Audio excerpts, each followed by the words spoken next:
Hello and welcome. The vast majority of Steve Ditko's independent work is reasonably obscure. In particular, the material he co-published with Snyder during the final decades of his career. During this time, from a strictly mainstream perspective, Ditko disappeared from view. However, he continued to produce numerous comics, many of which appear to have limited distribution and print runs. One such work is Public Service Package No. 2 from 1991.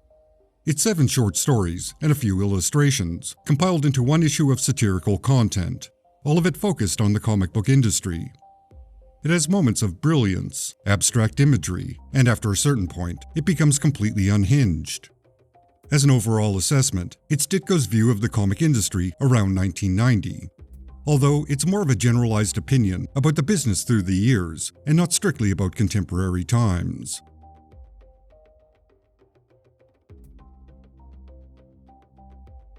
In the first story, Ditko establishes the foundation of this compilation. Genius Publishing is struggling to come up with an idea that will boost sales. Comics being doomed is pretty much the theme of this issue. Considering the era, and some of the satirical arguments made, this is an opinion that seems out of touch with reality.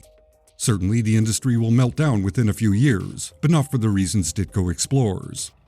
But again, it's probably a generalized, overall view, not one that's specific to 1990. Moving on. A publisher, an editor, an artist, and a writer gather to come up with a new idea. As they think their bland thoughts, an actual idea forms and tries to get their attention. However, they are all close-minded and ignore the new idea. Eventually, they decide a reprint of an older comic is a killer idea. Fans and collectors agree.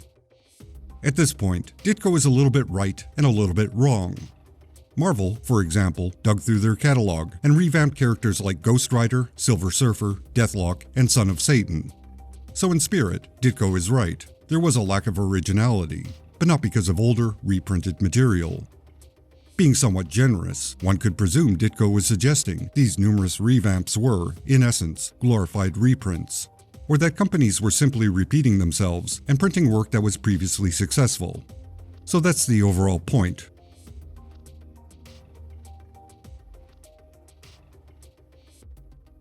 Here we're introduced to a few recurring characters. The blank comic book waiting to be printed, and the media, also known as the acronym SICKY, or the Spill It, Confess It Network. I don't know why he didn't use Sicken instead of Sicky. I guess Sicky sounds more personalized to the individuals, rather than sounding like Ditko's gut reaction to the media. Whatever. Ditko's loathing of reporters and fan questions is rather obvious here. It's not even a little subtle. He clearly dislikes his privacy being invaded by strangers. The comic book laments the fact that he will eventually have objectionable, poorly produced material printed on him. When the comic wishes to be filled with a classic superhero story, he's invaded with numerous modern heroes, all of which are flawed and obnoxious. This is Ditko's objectivist views coming through. Beginning in the 60s, he disliked heroes that had flaws. He was incompatible with his philosophical point of view. Heroes were meant to be examples of greatness, and they should not have any traits that contradicted their moral and physical superiority. Following that logic, every hero's personality would be the same, since they all adhered to one set of inflexible principles. The only difference would be their powers, but their approach and application of justice would be identical. Traditionally, recognizable flaws or traits allow the reader to identify with the character and their experiences. From a purely dramatic or entertainment point of view, that's how one engages an audience. Through creative circumstances, grounded with shared experience. The reader sees aspects of themselves in the character and the story. It's why objectivism is pretty terrible when applied to art or creativity. It removes character development entirely. There's nowhere for a hero to progress. They are good and righteous, and they are always good and righteous. That's pretty boring.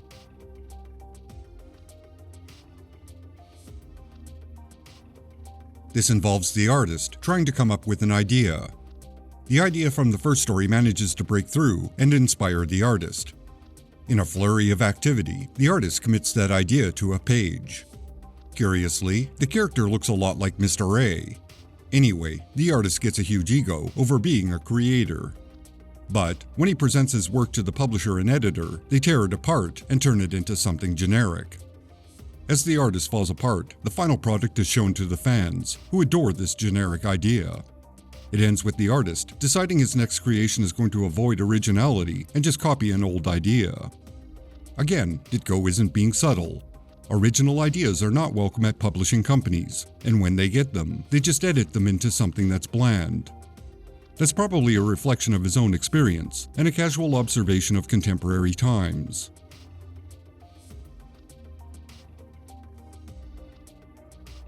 With more than a little spite, Ditko examines comic book critics. It's a pretty short piece, and it ends on a salient point. A lot of critics only look for what appeals to them and their high standards, which will never be fulfilled. This is probably mostly directed at the Comics Journal, which had a reputation of being exceptionally critical of mainstream work. This portrayal, along with outright disdain for reporters, really shows Ditko's contempt for the press and fan-related publications.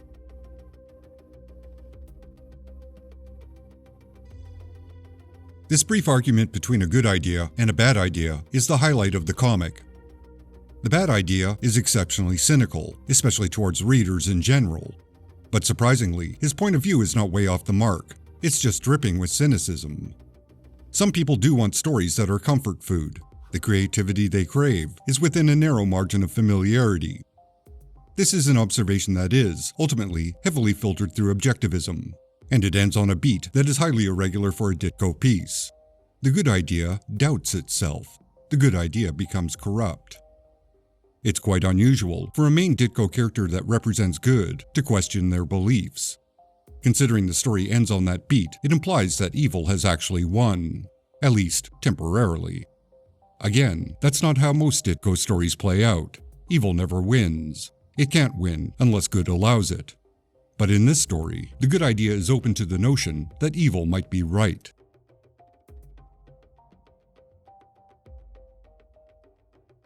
After that surprising story, the comic becomes unhinged. For some reason, Ditko explores the topic of comics being banned. This was not a big issue around 1990. When censorship or public outrage did arise, it was primarily focused on comics that contained adult material and the stores that carried those titles. But comics themselves faced little censorship. It certainly happened, but it wasn't pervasive. So, this may be Ditko exploring the public hysteria from the 50s and what led to the Comics Code being drafted. After all, Ditko's career had started a year before the code was implemented, and that greatly affected his career. Without the code, Ditko could have continued doing horror and fantasy, and perhaps rarely did superhero material. Sure, he continued to do work of that nature for Charlton, but it was heavily censored and had a low profile. Again, this plays into his objectivist views, where regulations stifle innovation. There are moments of slick satire, and some questionable bits about inclusion. It has a manic gleeful energy that's pretty amusing at first. The artwork is very expressive, with great visual jokes, and an overall parody type of atmosphere. But then it goes on, and on, and on, repeating itself to a point where it becomes pedantic and boring. It seriously feels like it's never going to end. It finally does after 44 pages, making it the longest segment in the comic. It's admirable that Ditko seemed to violently dislike censorship. That said, as a concern, it seems out of touch with the reality of 1990. But then I remembered some potential context. Over the summer of 1989, there was a very brief movement to ban comics. I go into more detail in a prior video about the cancellation of A Nightmare on Elm Street. Essentially, it was a brief, unsuccessful attempt by a special interest group to sanitize all media. Beyond making Marvel and DC a bit more cautious for a hot minute, it went nowhere. So, it may be that Ditko was reacting to this brief movement. At least, that's my best guess. Otherwise, it seems out of place in a contemporary setting.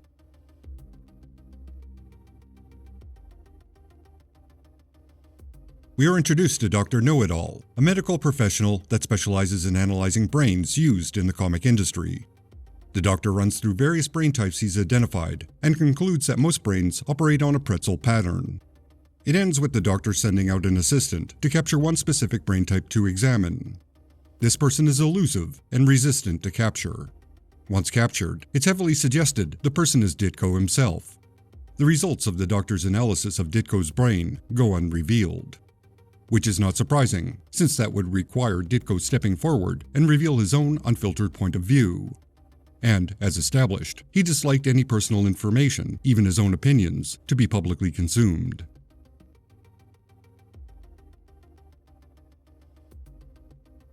To repeat the obvious, this is a work of satire. As a result, every character or personality is a basic straw man. They lack any nuance, and they represent the most extreme version of their characteristics. That said, straw men aren't unusual in satire. They're intentionally outrageous to act as a contrast between a grounded, rational point of view.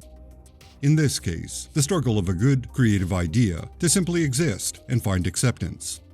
As presented by Ditko, this lack of originality and the reliance on safe but bland concepts is the reason the industry is doomed. Critically speaking, this comic is an example of Ditko needing an editor, specifically in editing the text for clarity. Ditko had a habit of using, expressing, elaborating with too many similar words, just like I did with that last sentence. Doing so kills, slows, detracts from the intent of the sentence, paragraph, argument. See what I mean? It reads weird and sounds just as weird. Its intent is to strengthen the point being made, but it's at the expense of having a certain fluidity. Putting aside its lack of authenticity, it's just awkward, forced phrasing. The artwork is pretty awesome. It's very expressive and feels like its own silly reality. His exaggerations and staging are ideal to get across the absurdity of a situation. The character abstractions he creates seem obvious, but I would argue finding their most recognizable elements and putting them into a cohesive, easily recognizable design is a really fine skill. It takes a fair amount of talent to create something that's an obvious, easy-to-understand icon of the idea you're putting across. One can speculate that Ditko greatly disliked certain aspects of the industry, such as publishers not being receptive to new ideas, presumably the new ideas he put forth, or, specifically, the Mr. A style of character he could never get published by a mainstream company. This would also tie into his objection to censorship, since a righteous, morally superior character with an inflexible, always correct sense of justice was something neither Marvel nor DC wanted to develop. So in a manner of speaking, that was censorship through exclusion. Finally, he utterly dismisses reporters and critics. It cannot be understated the level of contempt Ditko saves for those individuals. They are the most extreme, grotesque caricatures. While it's well known Ditko was a private person, he was, according to anecdotes, mostly courteous and polite when asked about his personal life. However, the offense he felt at his privacy being invaded is very clearly revealed in this comic. In the end, this obscure comic is an example of Ditko's work that is rarely discussed. And with Ditko, the only way to get a full picture of his creative career and how it evolved is through examining the majority of his work, one piece at a time. Without that knowledge, it's difficult to piece together the enigma of Steve Ditko. Even then, the opinions that develop are subject to change. Conclusions aren't easy to achieve. Thank you for watching. Thanks to all my fine supporters on Patreon and YouTube. Your ongoing support makes it possible for this channel to continue. I appreciate every single one of you. Please subscribe if you've not already. Leave a comment and a like. I try to keep ads and self-promotional bits like this to a minimum, so if you can, consider directly supporting this channel on Patreon. Extra special thanks to Green Man, Constant Disappointment Records, Jeff Nicholson, Sicken, Francis De La Cruz, Russell Bull, John Nyukes, Andrew Barton, Odin Ashcroft, Ruby St. Dennis, Phil Sagan, Edward Clayton Andrew, Corey Drew, Brian Deaton, Tom Granis, John Gaunt, James Graham, and Matt Marino. You're all justified and ancient.